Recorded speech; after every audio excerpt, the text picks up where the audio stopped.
साथियों, खान सर के बुक से इस एग्ज़ाम के लिए हम लोग टॉप 5 बेहतरीन प्रैक्टिस सेट को कवर करने वाले हैं। तो साथियों, आपको एक भी प्रैक्टिस सेट को छोड़ना नहीं है। आज आपका प्रैक्टिस सेट 1 चलेगा और जिनको भी इस एग्ज़ाम के लिए बैच को ज्वाइन करना हो, ये हमारा व्हाट्सअप नंबर दिया गया है, इस पर मैसेज करके आप लोग बता सकते हैं। तो चलिए इसी के साथ आज के सेट को हम लोग फटाफट से स्टार्ट करते हैं। तो देखिए, सेट का पहला क्वेश्चन है, सर्वप्रथम यूरोपियन व्यापारी जो हिंद चीन आए थे, बताइए कौन थे। देखिए, इस सेट में क्वेश्चन थोड़ा सा आपको आसान देखने को मिलेगा, लेकिन एग्जाम के लिए इंपॉर्टेंट भी होगा। तो सर्वप्रथम यूरोपियन व्यापारी जो हिंद चीन आए थे वे थे पुर्तगाली। कौन थे? पुर्तगाली। और पुर्तगाली में पूछे कौन आए थे, तो वास्को डी गामा। कब आए थे? तो 1498 में। तो आंसर यहाँ पर होगा सी वाला ऑप्शन, पुर्तगाली। दूसरा क्वेश्चन देखिए, भारत माता पुस्तक कविता के रचनाकार कौन है। इस क्वेश्चन पर आप सभी स्टार मार्क कर लीजिए।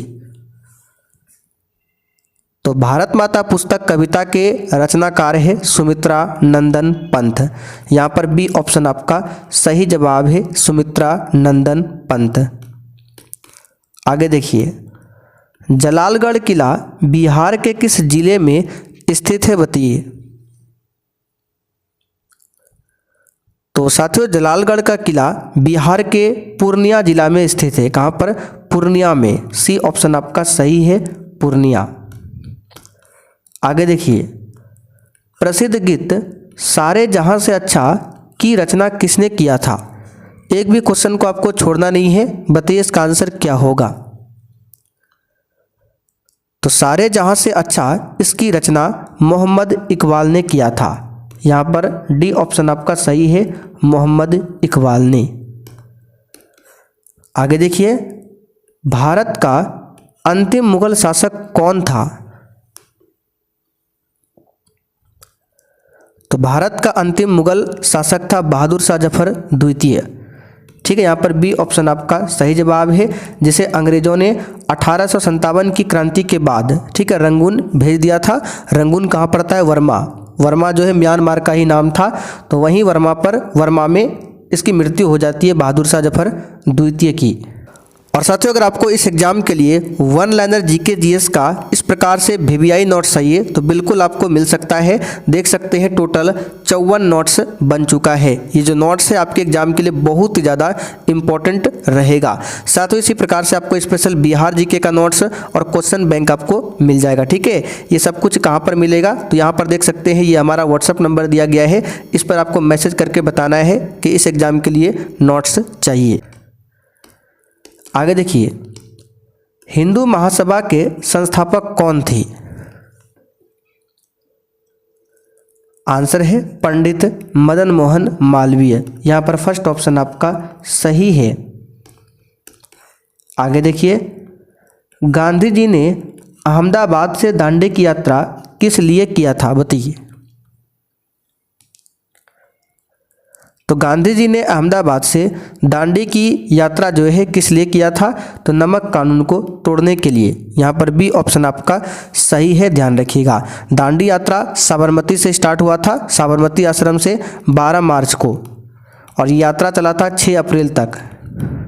ठीक है, 6 अप्रैल तक चला था। आगे देखिए, तुम मुझे खून दो मैं तुम्हें आज़ादी दूंगा का नारा किसने दिया था, बताइए। तो ये नारा जो दिया था सुभाष चंद्र बोस ने दिया था। सी ऑप्शन आपका सही है। अच्छा, सुभाष चंद्र बोस का जन्म कहाँ पर हुआ था? उड़ीसा के कटक में हुआ था। आगे देखिए, मीराबाई किस काल की कवयित्री थी, इस पर भी आप सभी स्टार मार्क कीजिए। तो मीराबाई किस काल की कवयित्री थी, इसका सही जवाब है भक्ति काल की कवयित्री थी मीराबाई। सी ऑप्शन यहाँ पर सही है, भक्ति काल। आगे देखिए, ग्रहों की गति का संचालन होता है, बताइए किसके द्वारा। आंसर है केपलर के नियम के द्वारा ग्रहों की गति का संचालन होता है। साथ ही यहाँ पर बी ऑप्शन सही है।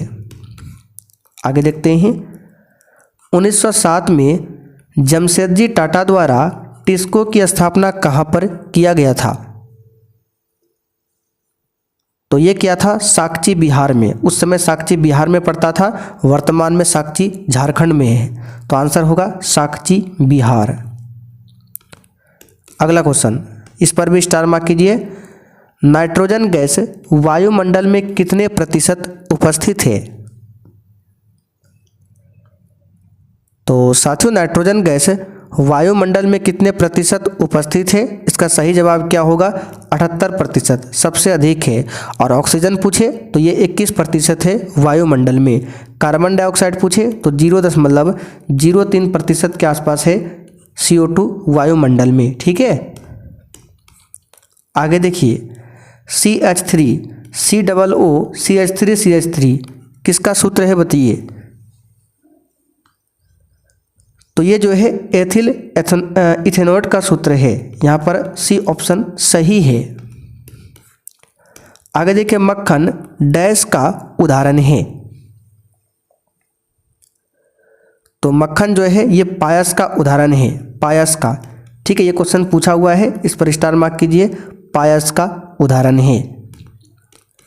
आगे देखिए, अंगूर की खेती को आमतौर पर क्या कहा जाता है बताइए? तो साथियों, अंगूर की खेती को आमतौर पर विटीकल्चर बोला जाता है, विटीकल्चर। डी ऑप्शन यहाँ पर आपका सही है। सेरीकल्चर के अंतर्गत रेशम कीट का पालन होता है। अगला क्वेश्चन, निम्नलिखित में से कौन सा विटामिन B6 का दूसरा नाम है बताइए?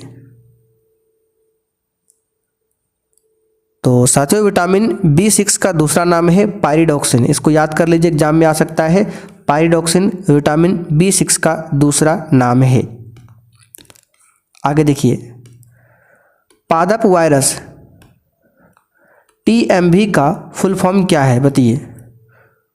पादप वायरस TMV का पूर्ण रूप क्या है? इसका सही जवाब है टोबैको मोजेक वायरस। इसको याद कर लीजिए, फर्स्ट ऑप्शन सही है। आगे देखिए, मानव शरीर का कौन सा अंग इंसुलिन पैदा करता है? क्वेश्चन देखिए भले ही आसान है, लेकिन एग्जाम में जरूर आएगा। इसका आंसर क्या हो जाएगा? अग्नाशय ग्रंथि से निकलता है इंसुलिन हार्मोन, अग्नाशय के बीटा सेल से। और इंसुलिन की कमी होने से मधुमेह बीमारी होती है। आगे देखिए, 1930 में CV रमन ने डैश के लिए नोबेल पुरस्कार जीता था? तो इसका सही जवाब है भौतिक शास्त्र के लिए। सी ऑप्शन सही है, भौतिक शास्त्र। आगे देखिए, रक्त समूह प्रणाली की खोज डैश ने किया था? बताइए किसने किया था? तो रक्त समूह प्रणाली की खोज जो है कार्ल लैंडस्टीनर ने किया था। डी ऑप्शन आपका सही है, कार्ल लैंडस्टीनर। पुष्प के किस हिस्से में पराग का उत्पादन होता है बताइए? तो साथियों, पुष्प के किस हिस्से में पराग का उत्पादन होता है? तो पराग कोश में। ठीक है, सी वाला ऑप्शन सही है, पराग कोश में। आगे देखते हैं, कौन सा जीवाणु अंडाकार या गोलाकार होता है बताइए? तो यह है कोकस, ये जीवाणु अंडाकार या गोलाकार होता है। बी ऑप्शन सही है। आगे देखिए, निम्नलिखित में से कौन सी रबी फसल नहीं है? तो ज्वार ये खरीफ फसल के अंतर्गत आता है, रबी फसल नहीं है। डी ऑप्शन यहाँ पर सही है। भारत का सबसे लंबा बांध कौन सा है बताइए? हीराकुंड बांध महानदी पर है उड़ीसा में, ये भारत का सबसे लंबा बांध है। ठीक है, फर्स्ट ऑप्शन सही है। आगे देखिए, भारत में उष्णकटिबंधीय सदाबहार वन कहाँ पाए जाते हैं?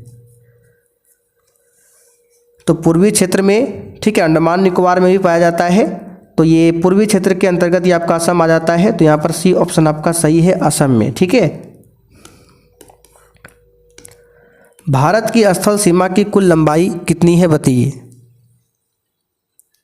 तो सिंपल सा क्वेश्चन है, 15,200 किलोमीटर भारत की स्थल सीमा की कुल लंबाई है। संघात्मक व्यवस्था का मुख्य लक्षण क्या है बताइए। तो साथियों, संघात्मक व्यवस्था का मुख्य लक्षण हो जाएगा कौन सा, तो इसका आंसर है प्रांतीय सरकारें सर्वोच्च होती है संघात्मक व्यवस्था में। यहाँ पर पहला वाला ऑप्शन सही है। सर्वोच्च न्यायालय के न्यायाधीशों को पदच्युत किया जा सकता है बताइए किसके द्वारा। तो यहाँ पर इसका सही जवाब क्या होगा, तो इसका सही जवाब है संसद के दोनों सदनों के द्वारा महाभियोग की प्रक्रिया से। सी ऑप्शन आपका राइट है। आगे देखिए, राजकोषीय नीति का संबंध किससे है बताइए।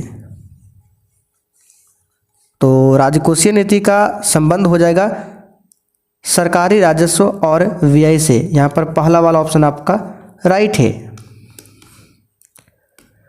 आगे देखिए, भारत में दल बदल संबंधी मामले पर अंतिम निर्णय लेने का अधिकार किसको है। तो अंतिम निर्णय लेने का अधिकार जो इसमें किसको है, तो इसका सही जवाब है सदन के अध्यक्ष को है। ठीक है, सदन के अध्यक्ष को। भारत में नागरिकों के मौलिक अधिकारों का संरक्षण कौन करता है बताइए।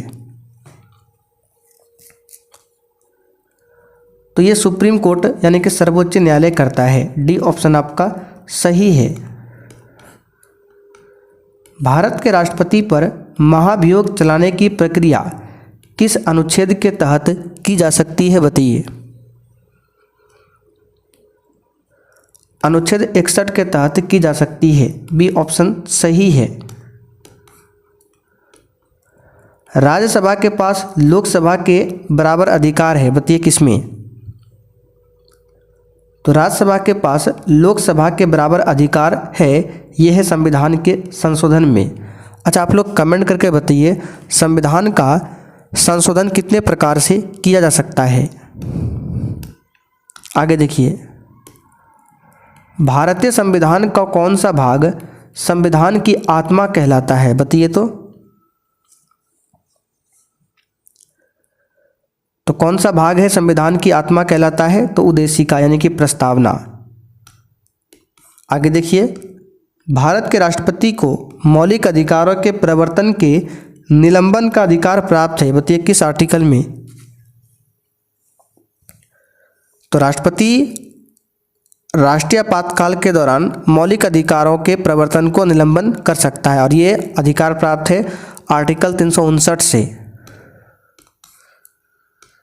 भारत में पंचायती राज संस्थाओं की स्थापना संवैधानिक निर्देशानुसार हुई बताइए किस संवैधानिक निर्देशानुसार। तो याद रखिएगा नीति निर्देशक सिद्धांतों के अनुसार। सी ऑप्शन सही है। भारत की संसद में निम्नलिखित शामिल है बताइए क्या क्या शामिल है। तो शामिल है लोकसभा, राज्यसभा, राष्ट्रपति, ये संसद में शामिल है। फर्स्ट ऑप्शन सही है। आगे देखिए, पंचायत की वित्तीय स्थिति की समीक्षा कौन करता है।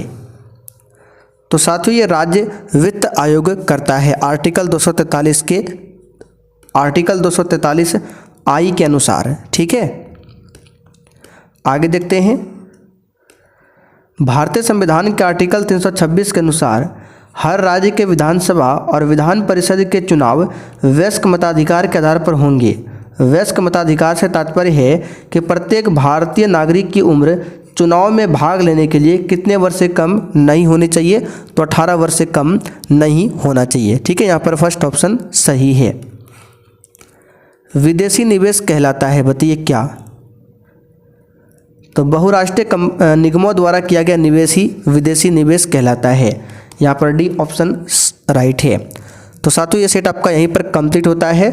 अब जिनको भी इस एग्ज़ाम के लिए इस क्लास का पीडीएफ चाहिए आंसर के साथ में, या फिर जीके जीएस का वन लाइनर वीवीआई नोट्स, फिर स्पेशल बिहार जीके का नोट्स, पिछले 10 से 12 साल का क्वेश्चन बैंक कुछ भी चाहिए, तो ये हमारा व्हाट्सअप नंबर है 963188 7058 इस पर आपको मैसेज करके बताना है कि इस एग्ज़ाम के लिए नोट्स चाहिए।